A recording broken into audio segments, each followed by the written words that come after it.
Hello and welcome back to the Red and White podcast. Today, another very special guest. I've got ex-Sunderland player KIERON Brady to join me. KIERON, thanks a lot for coming on. Are you good?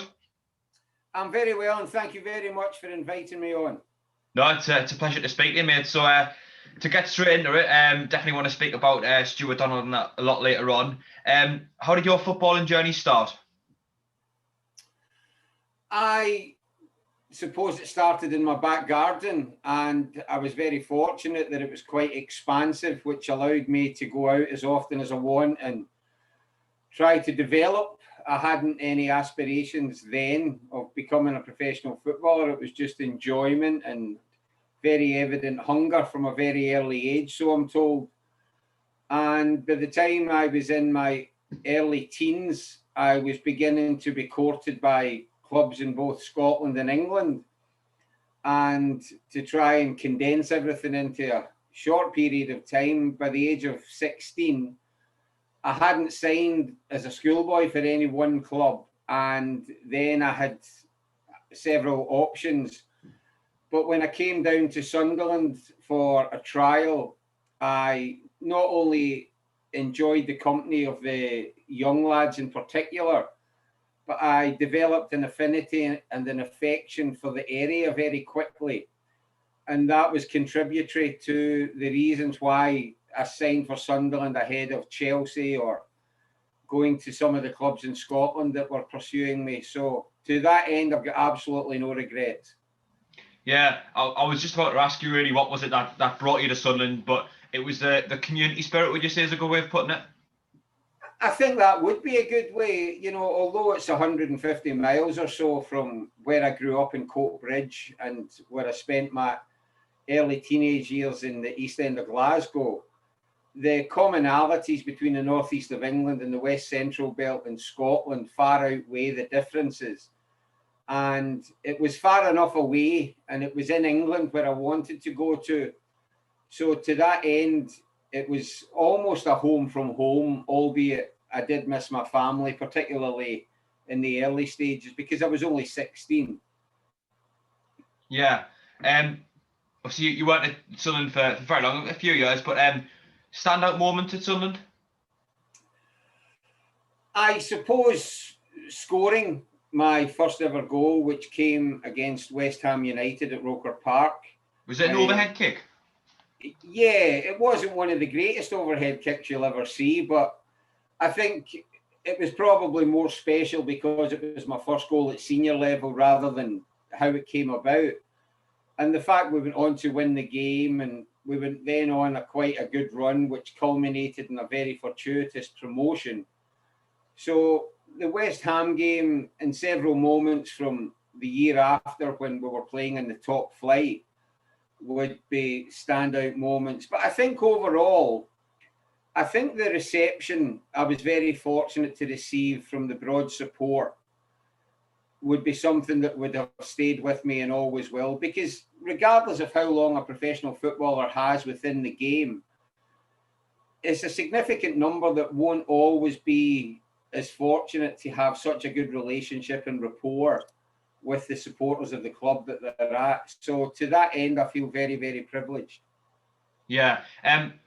Were there any moments early on in your career, or maybe just before your career started, where you felt as like packing in with football? I had Matt Piper on here yesterday, and he said that it was almost every week he felt like giving in, but then he would just wait and get on. But then I had Danny Collins on, and he said quite similar to what you said there, where you just playing football to enjoy it. Were there any moments early on where you felt like giving in with football?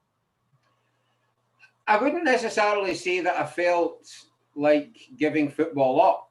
There was certainly moments in my career where I did not appreciate how I was treated, and I felt that I was a victim of what might be categorized as bullying in the workplace. But if anything, it didn't deter me from wanting to continue as a footballer. It was something that I'd harbored aspirations for a number of years, even if it wasn't there at the very beginning.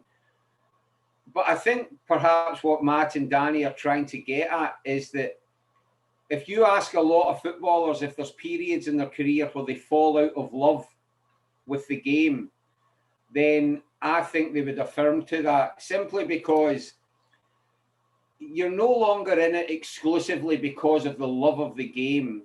You do succumb, unfortunately, and wrongly in my view, to a lot of the additional aspects that come, not least the financial aspects to it. Now, there's nothing wrong with wanting to acquire longer term financial security, but fundamentally, professional football is riddled with avarice.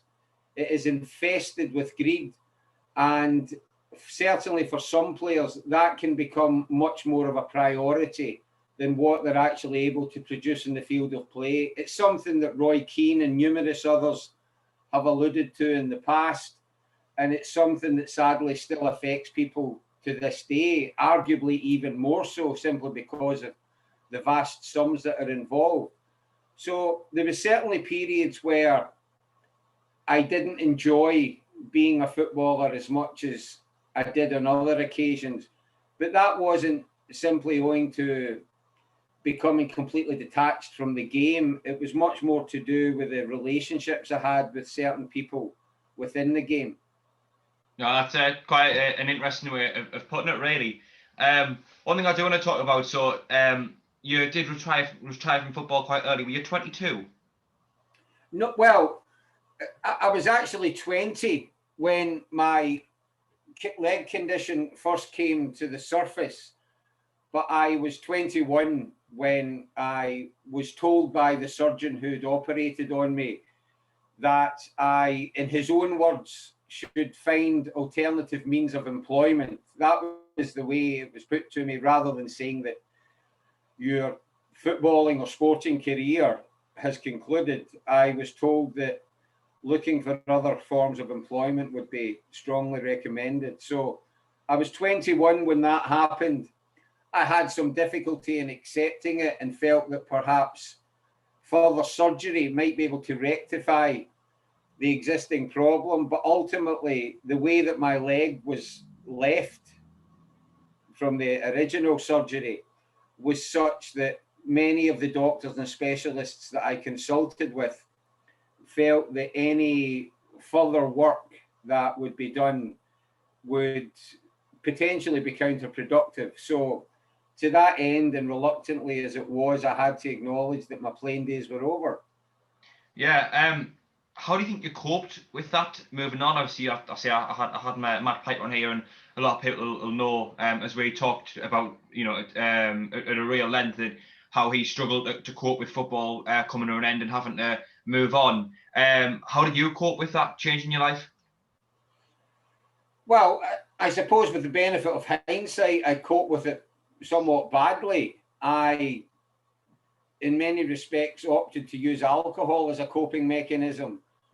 Now, that said, that is not in any way to suggest that the reason I'm an alcoholic now is because I had to stop playing football at such a young age. I believe I was destined to be an alcoholic irrespective of what career I was in or what job I had. But nevertheless, I think when anyone goes through a period of adversity and something as traumatic as your dreams being dashed, which in effect is what it was, then people will look at ways that they can try to absent how they're feeling at that particular moment. And my mother, as well as other members of my family, tried to impress upon me the importance of sharing any low emotions that I was experiencing. But as someone that was predisposed to alcoholism, alcohol seemed the most suitable choice. And for a number of years, I suppose that's what I used as a way to detach myself from everything that had gone before. And it's something, thankfully, I no longer do. I'm sober now for over 11 and a half years. But I would just reiterate, because part of what I do now is try to educate people around alcoholism. And I wouldn't for 1 second try to put forward the notion that the reason I suffer from alcoholism or I'm an alcoholic is because I had to stop playing football at such a young age. So it was already ingrained in you at that point that it didn't matter what career path you went down, or what your family was like, or whatever your life situation was like, whatever area you were living in, for example, you were going to end up going down that way? Yes, I believe I was predisposed to alcoholism from the moment I was born. It's something that exists within my family, but thankfully the majority of family members who are alcoholic are now sober and have been for some time. And I was able to capitalize on their experiences and use it for my benefit. So it's something that I believe was destined, and, when people ask me about being an alcoholic and the fact that Mother Nature, if you like, dictated this, I don't think I've got grounds to complain too much, because if I'm going to complain or grieve too much about this toxic, twisted thinking, which formed part of my mind for many years, then what right do I have to complain about that when it would seem I had gold dust sprinkled in my feet by Mother Nature? So you have to take the good with the bad. That's just part and parcel of life. And if you choose to focus on the adversity, then you leave yourself susceptible to being embittered for long periods, and that doesn't ultimately help anyone. Yeah, were there any really low moments? I mean, obviously you mentioned you became an alcoholic, but what was the lowest moment you would say from your career ending to now? And were there any real turning points? Well, I suppose in one respect, when I was entering the depths of alcoholism and starting to suffer from suicidal thoughts on a much more frequent basis, anyone would look back in periods such as that with a great degree of regret and remorse, and perhaps some relief that they managed to get through it. So as a result of that, I can look back on moments like that as something that wasn't necessarily just happening to me. But given what I do now, I can look back on periods like that as something that was happening for me. And it's periods such as that has allowed me to develop a sense of resolve and compassion for others who are afflicted in the same way.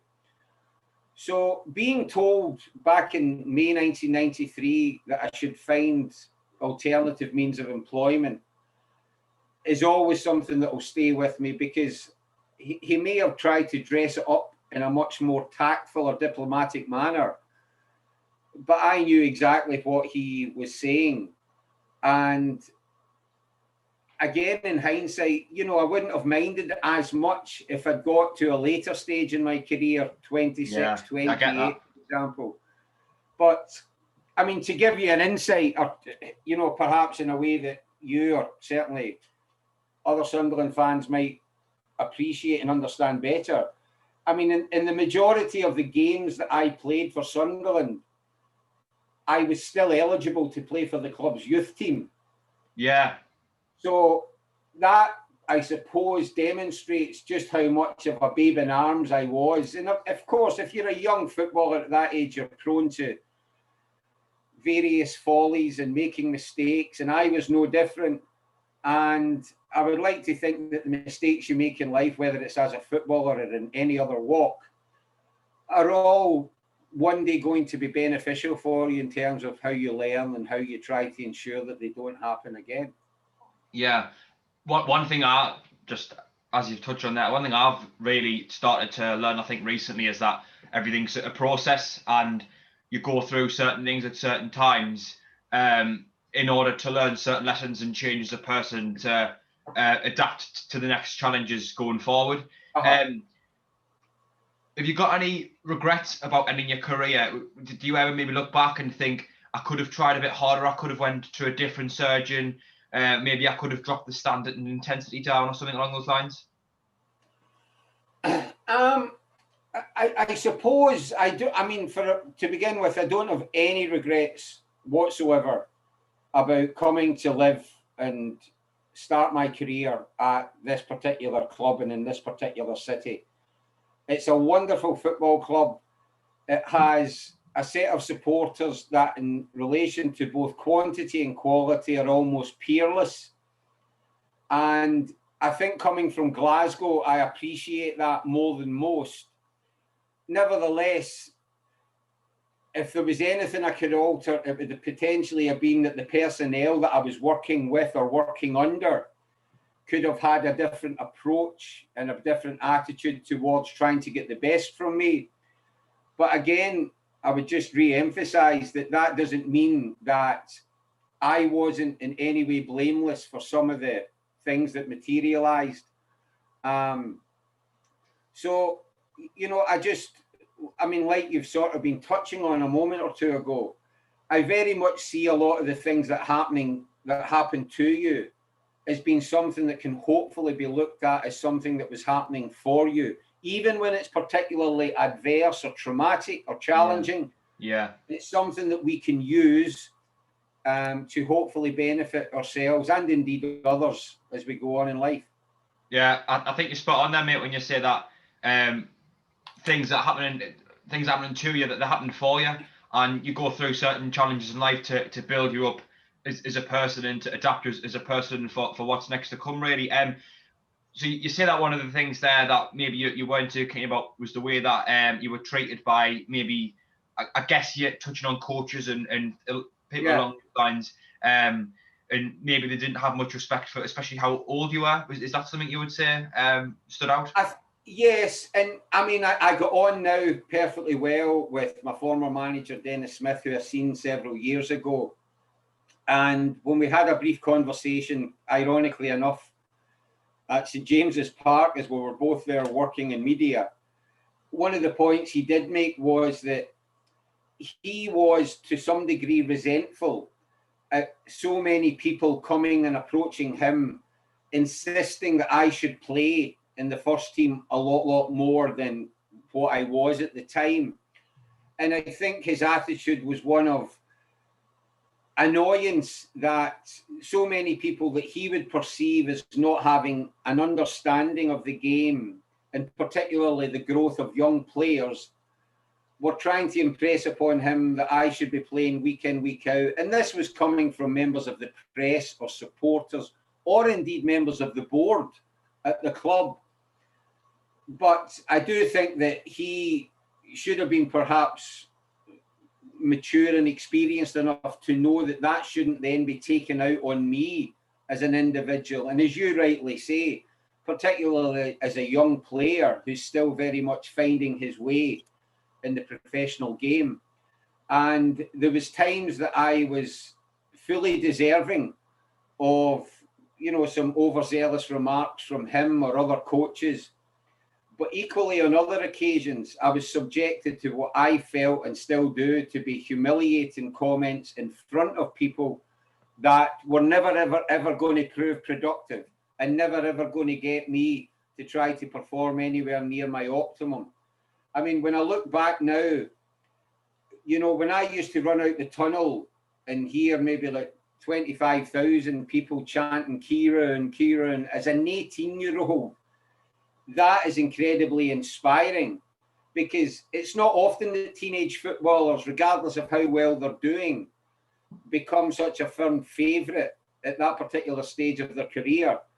And I have eternal, endless gratitude for the way the Sunderland supporters and broader public took this young boy to their hearts. And yes, there's some regrets that it didn't last longer than I had initially envisaged.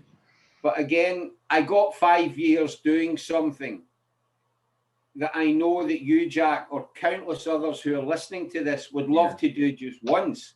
Yeah. So who am I to be embittered about what has went before when I've done something that so many people would love the opportunity to do in a very fleeting moment? Yeah. Just with you mentioning there some comments or whatever that maybe you might have discouraged you, was there anything in particular regarding that was like maybe more impactful than anything else?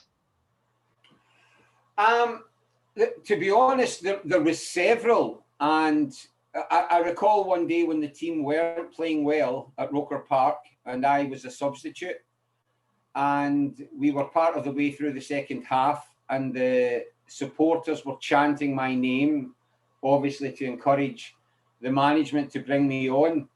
And within moments of them starting to chant my name, the manager or coach turned round to me and says, "Don't think that I'm going to put you on just because these are all chanting your fucking name."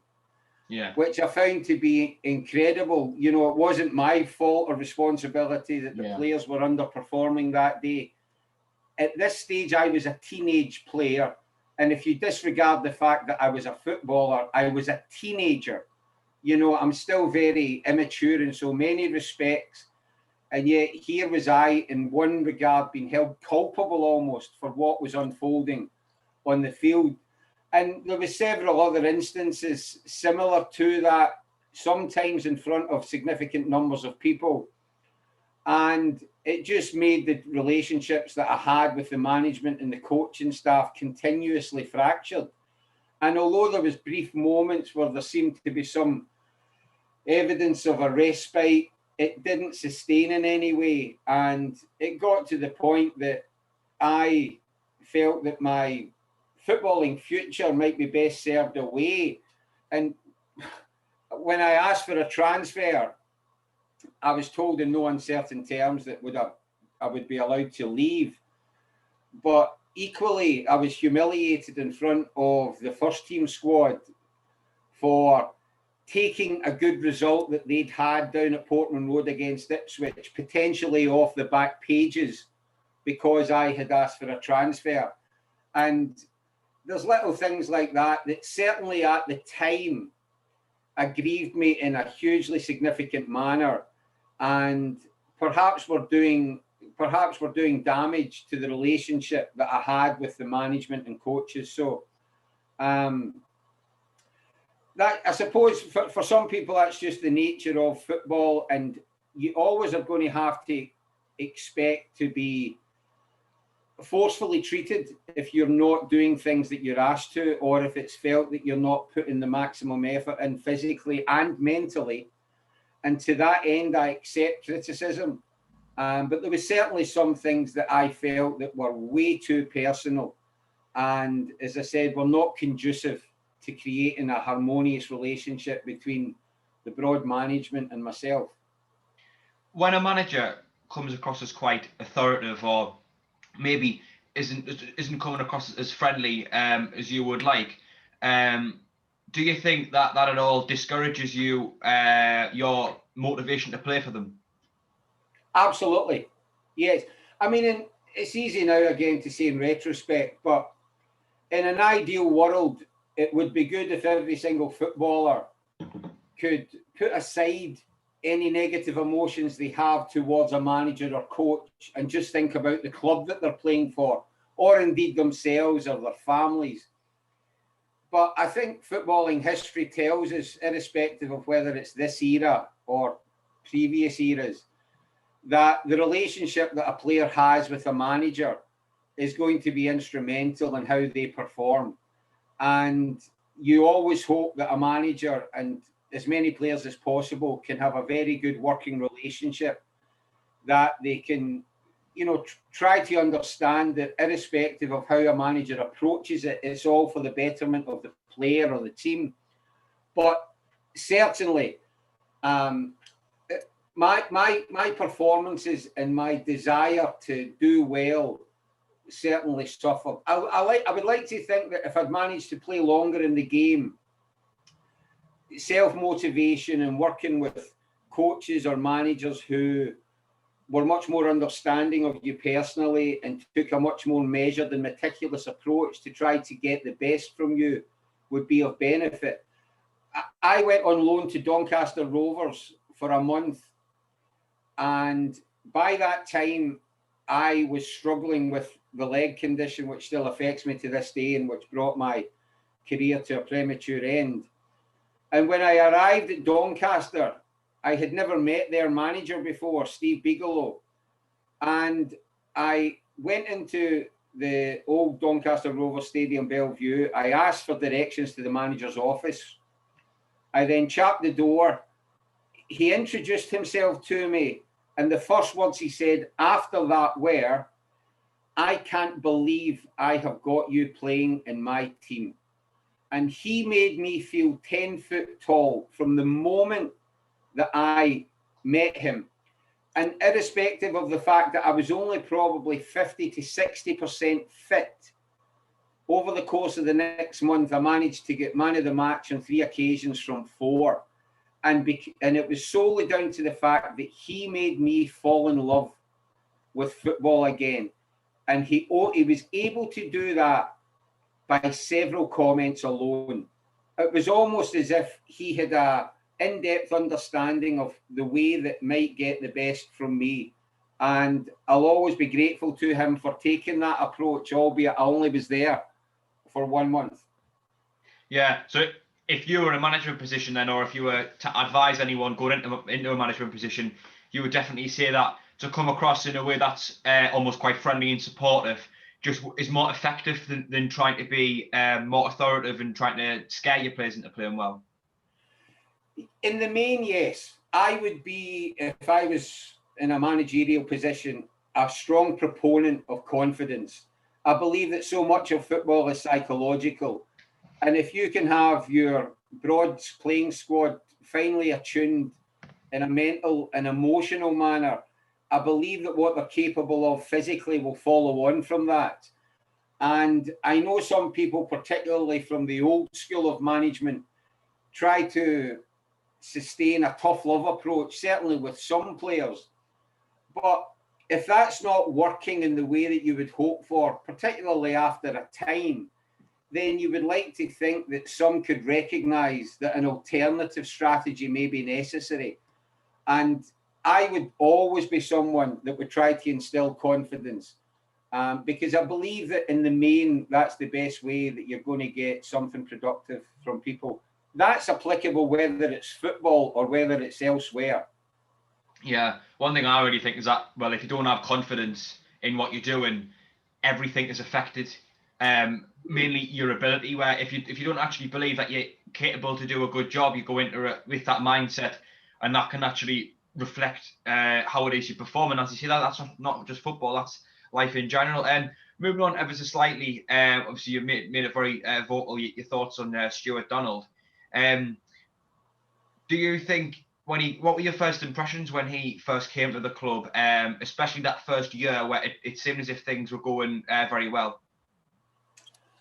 Well, I think that a decision was taken between Stuart Donald, Charlie Methven and various others that, as well as purchasing the club, they would have to go on some form of charm offensive with the support and the city.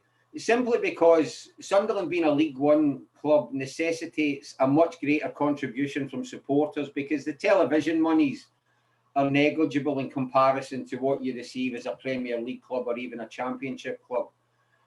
But all that said, I think you have to give them time to try to implement a new ethos. You have to give them time to bring in people that might be able to put that into practice. And there was signs of promise in the early stages. I think Jack Ross was doing a reasonably good job. Obviously, towards the end of that particular season, it began to taper off. And although it was resurrected by what I felt was a good win against Portsmouth in the playoffs, and then an exceptional performance to hold out at Fratton Park, it then, of course, in what some would regard as very typical Sunderland fashion, began to disintegrate at Wembley, despite the fact that they'd been given such a gift in the opening period against Charlton. But I think after that, and I don't know it's because they'd banked so much in getting promotion at the first attempt, there was signs then that Stuart, Charlie were not only beginning to financially withdraw, but beginning to emotionally withdraw. Mm-hmm. And then we went through the very unedifying spectacle of verbal unpleasantries being exchanged between Stuart and Charlie and the Broad support.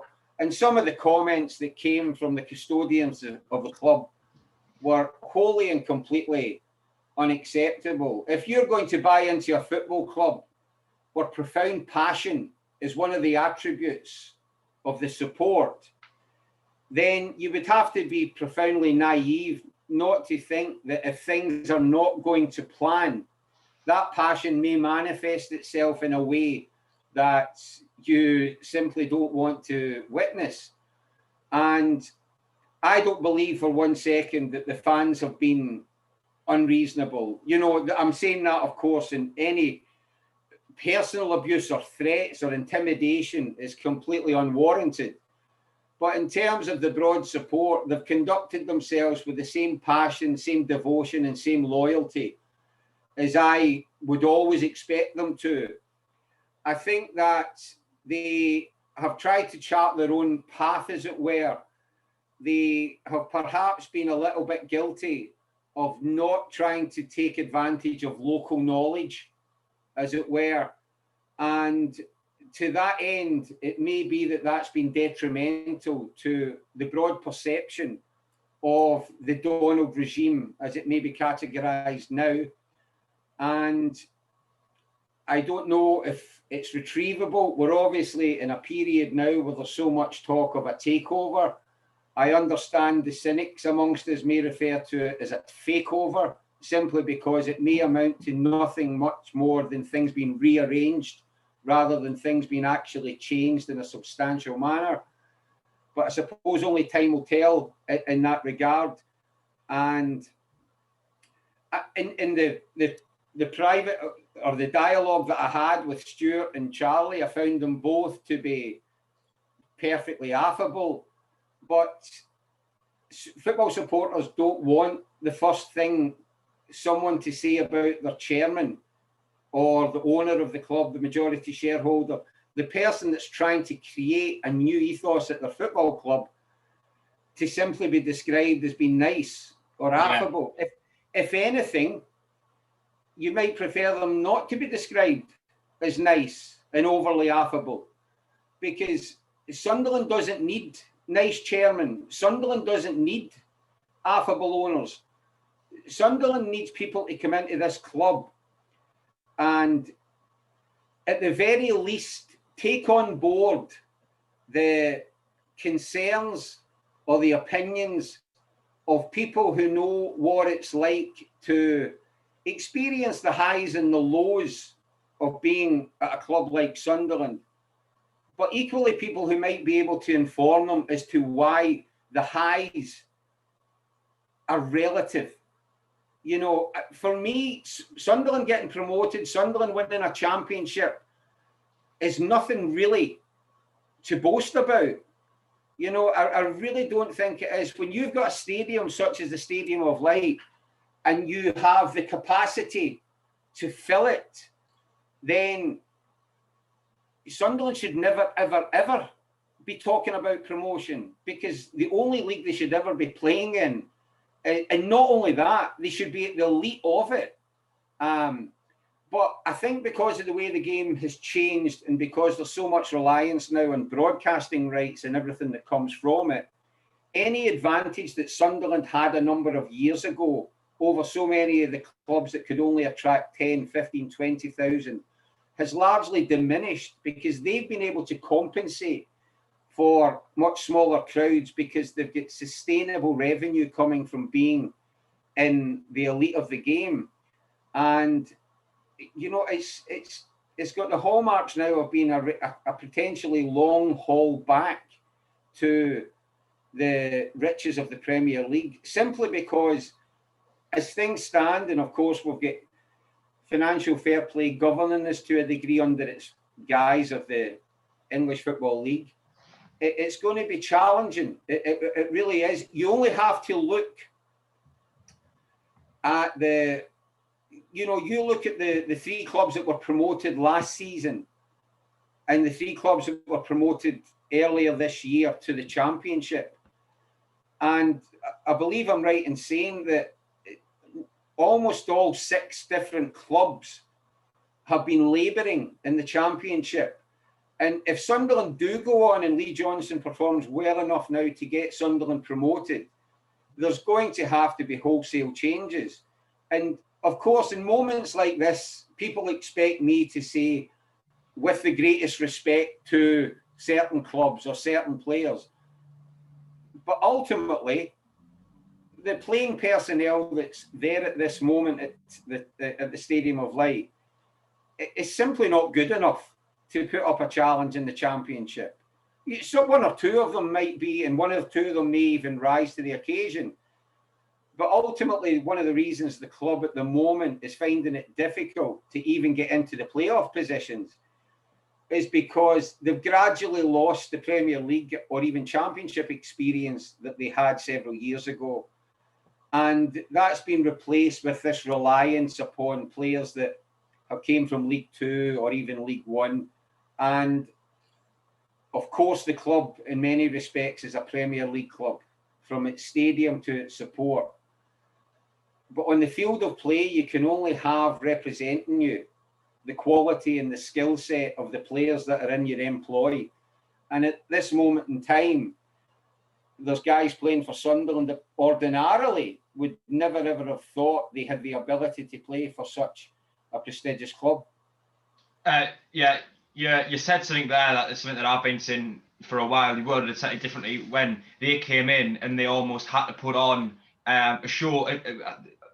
Did you say it's something to do along the lines with trying to charm us as fans to bring us back because of the situation we're in? They knew they had to win us back as fans. Then that was something that I really agreed with when you said. Another thing as well, do you think there was a lack of a contingency plan? Because to me, they seem to put all their eggs into the basket of we're going to go up in the first season, put a lick of paint on the place, get the fans back, and then when we're in the Championship, we'll be financially stable with a better squad morale, with a manager who's quite progressive and fans that are passionate about the club again.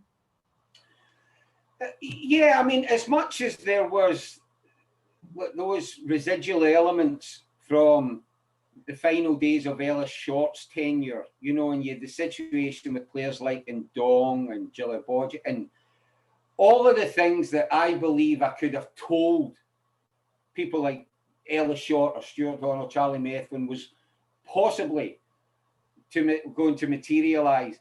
But I still believe that the squad of players that they had, although Jack Ross was obviously taking his time to assemble, you know, a starting 11 in their squad, I still believe that they were strong enough to put up a very good fight of it. But the one thing I would give credit to Stuart Donald for, he was very transparent and very candid from the very outset about his personal wealth.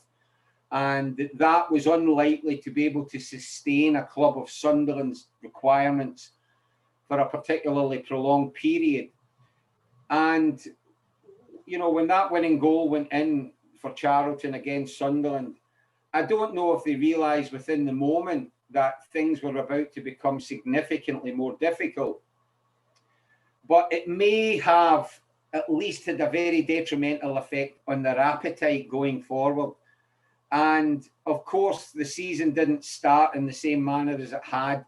A lot of the newness had gone, and newness in football is generally a good thing. You know, when Stuart and Charlie came in, it wasn't just them, it was Jack Ross and a coaching staff. It was a significant number of players by the time we got to the end of August. And I think all of that was beneficial. And of course, by the time we started the second season under Jack Ross, much of that newness had begun to lose a lot of its sheen.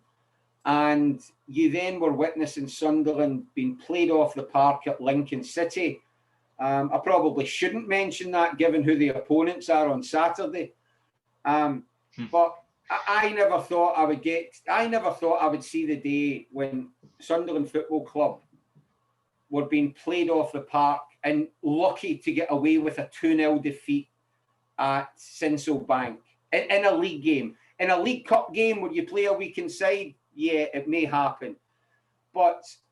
And then, of course, over the course of the last 12 months, as I'm sure I don't need to remind many of the supporters, they seem to have plumbed new depths. I mean, the inability to beat Fleetwood Town in 6 successive fixtures, again, is something that I would find it have, even knowing Sunderland and knowing just some of the things that have befallen them.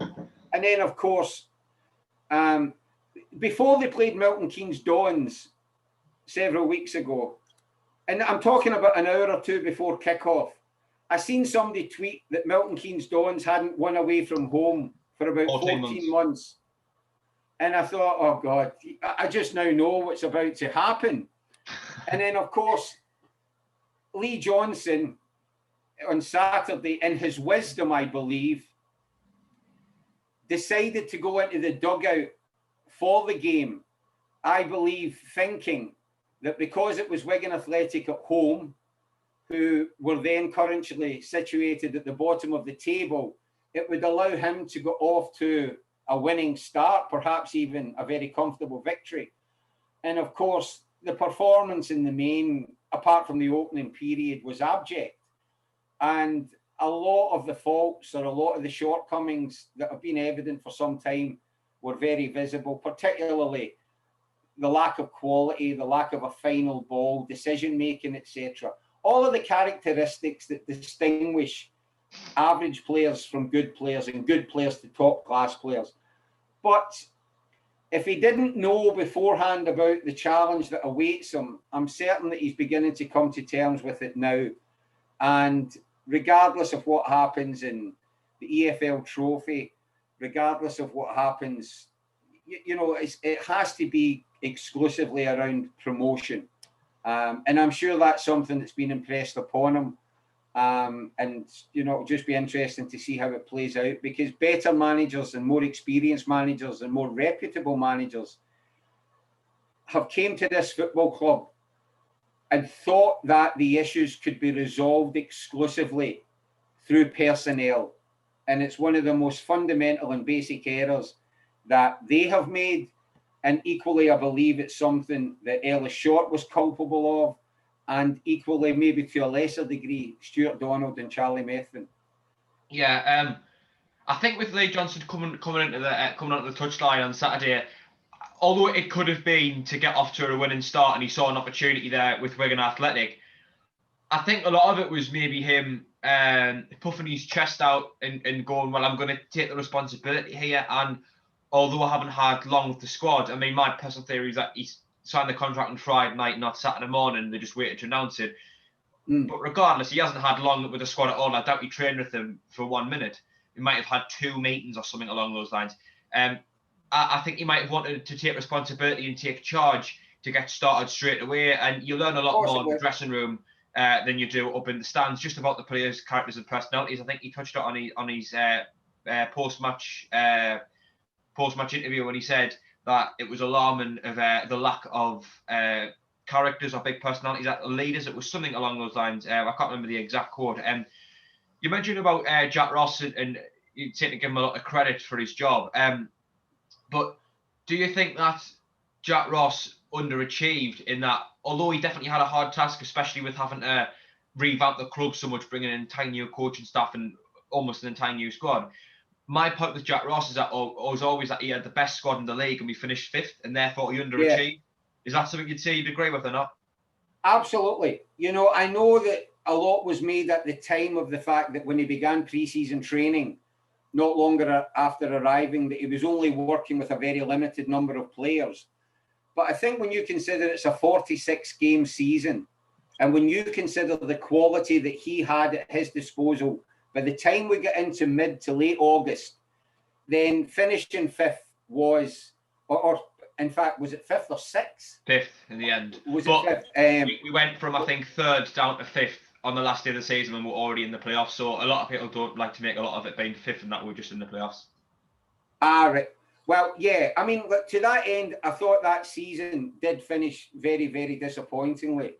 And, I think there was a willingness to embrace what he was trying to do, because I think he is very much a modern manager.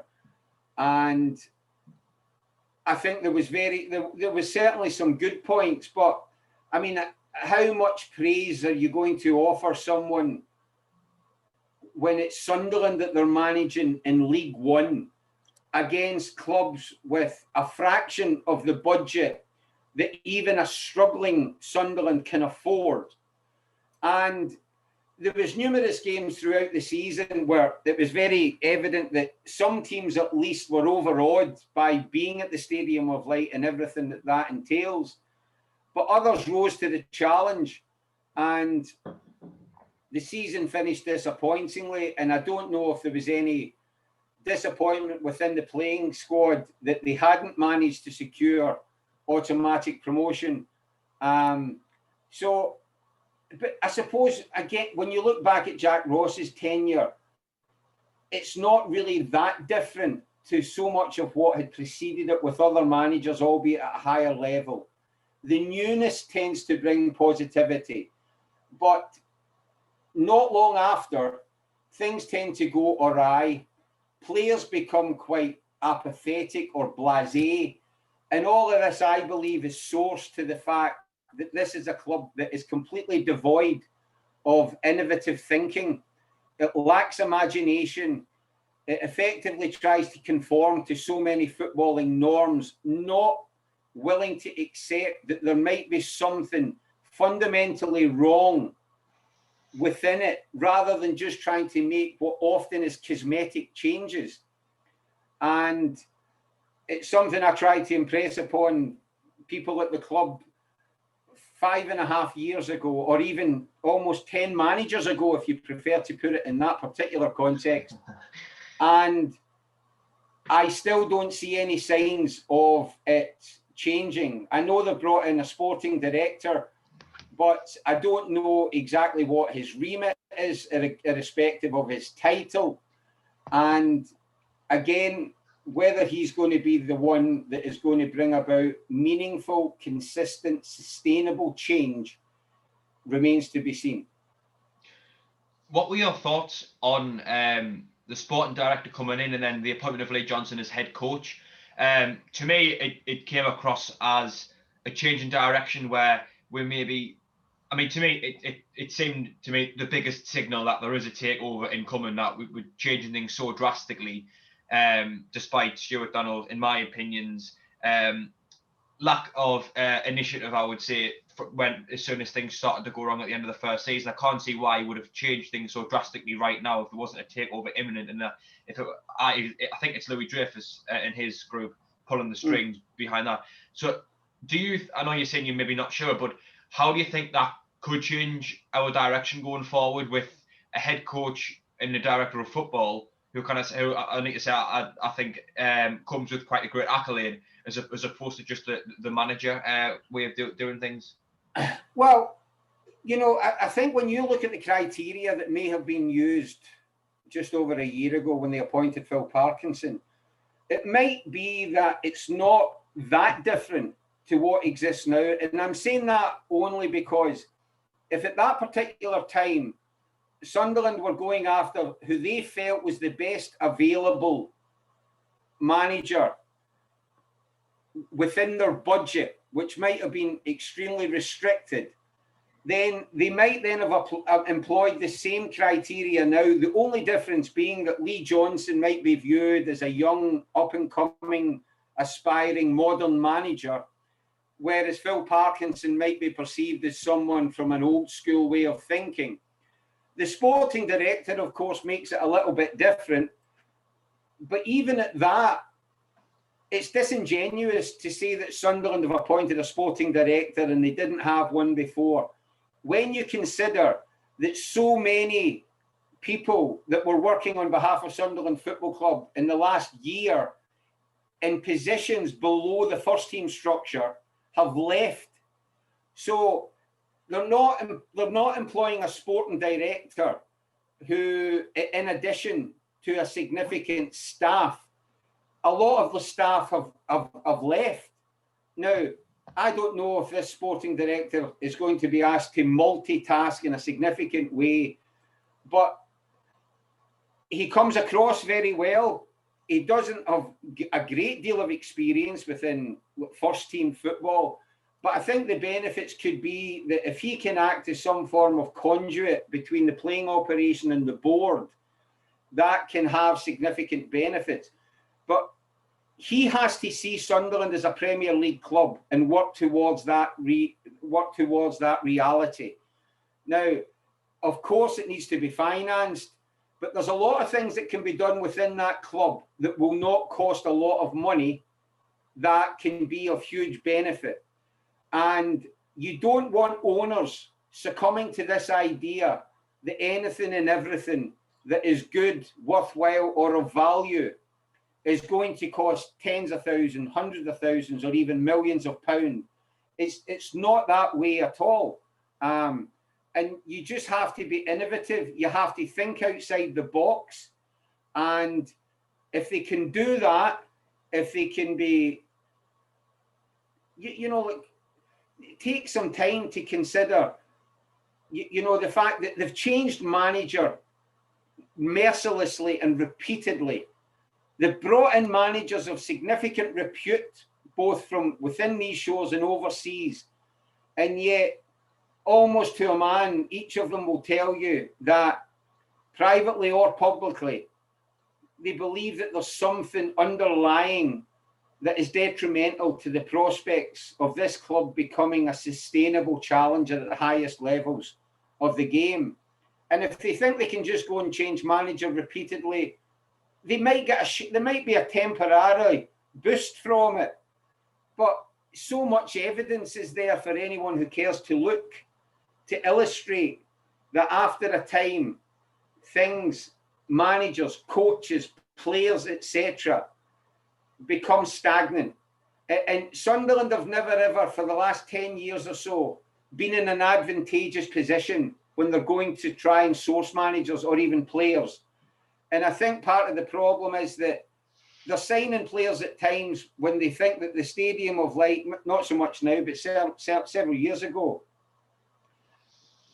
would have offered them an extremely lucrative contract, but equally an overriding message that tells the players that they can actually do things at half pace, that there's not any serious demands, there's not any serious standards to be maintained or attitudes to sustain that are positive. And of course, the upshot of that is that they eventually fell through the Premier League trap door, and then unforgivably and inexplicably, they somehow managed to do the same thing again 12 months later in the Championship, when they had a squad of players that might have been depleted in comparison to what they'd had in the Premier League, but were no way, in terms of experience and skill sets, one of the worst three squads in the Championship. And yet, not only did they somehow manage to play themselves into that, they put the cherry on the cake by finishing bottom. And it's just, I don't know how many unwanted records the Sunderland supporters can point to, but there's plenty, And it's about time that see, when Sunderland fans go abroad on holiday and they're wearing their colours, as they do so loyally, and somebody from elsewhere in England or somewhere from Ireland or overseas approaches them and says, "Oh, you support Sunderland," they can look forward to that conversation rather than think, "Oh God, what's going to be mentioned now? What unwanted record?" And you just hope that day is going to dawn sooner rather than later. But Sunderland could go on and win every single game between now and the end of the season. And for the players they have, I think credit would be due. But as a club, Sunderland finishing atop what is effectively like the English third tier or even English second tier, I don't believe is anything to be overly conceited about. I think if we were to win the Championship and go into the Premier League that way, as with the league title, I think that will be something worth celebrating, but definitely not for the fan. Yeah, sorry, I really should clarify, Jack. For the fans, absolutely. Because I think if and maybe like the players as well, because you do put a lot of effort in, but at the very least, it should come with people at the top echelons of the club resolving this club is never, ever, ever in our lifetimes at least going to experience winning the championship again or being promoted again. And hopefully then that would allow them to build momentum to become a serious challenger at the top level of the game. Yeah. If you had to put our kind of unsuccess since we came down into the third tier in getting promoted again down to something, what would it be? Would it be Donald or would it be Parkinson or Jack Ross or someone else even? Well, I mean, I think it's a combination of all, because you would have to factor in players as well, because you have to accept personal responsibility. So, you know, for example, if I refer to Chris Maguire, and I know he's something of a fan's favourite, and quite often when he's played, he can be creative at times and obviously come up with goals or assists. But I think if you're trying to implement a new ethos that's based on sustainable professionalism and aspirations, you would be extremely critical of the fact that he spent a large part of last season out of condition. You know, so you have to look at things like that. And if you're going to try and create a football club that is becoming something of a beacon of professionalism and high standards, even when you're playing at a League One level, then personal responsibility has to be accepted by everyone. And I've got no doubt Jack Ross would look back and tell you that he would do certain things differently if he had the opportunity again. Likewise, Phil Parkinson. I don't think Phil Parkinson helped himself with some of his post-match comments, which implied at least that Sunderland getting, you know, a draw at certain grounds or, you know, was something to be almost proud of. And likewise, I'm sure that Stuart would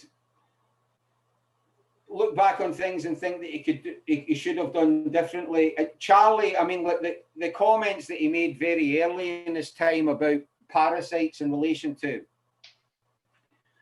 those watching the games on streams.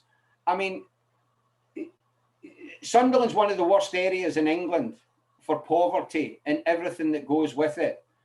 And to only consider the possibility of people paying into stadia was gross ignorance when you consider that there's people in places that are socially and economically deprived at this time of year will be leaving themselves very little to no disposable income to go out and buy their son or their daughter a Sunderland strip. I mean, the one thing you never, ever, ever, ever do, and it's not based on a cliche, this is based on reality and having lived here as long as I do and understanding what poverty does to people, is that you don't demonize a community who so evidently, so visibly and vocally and financially give so much to their football club.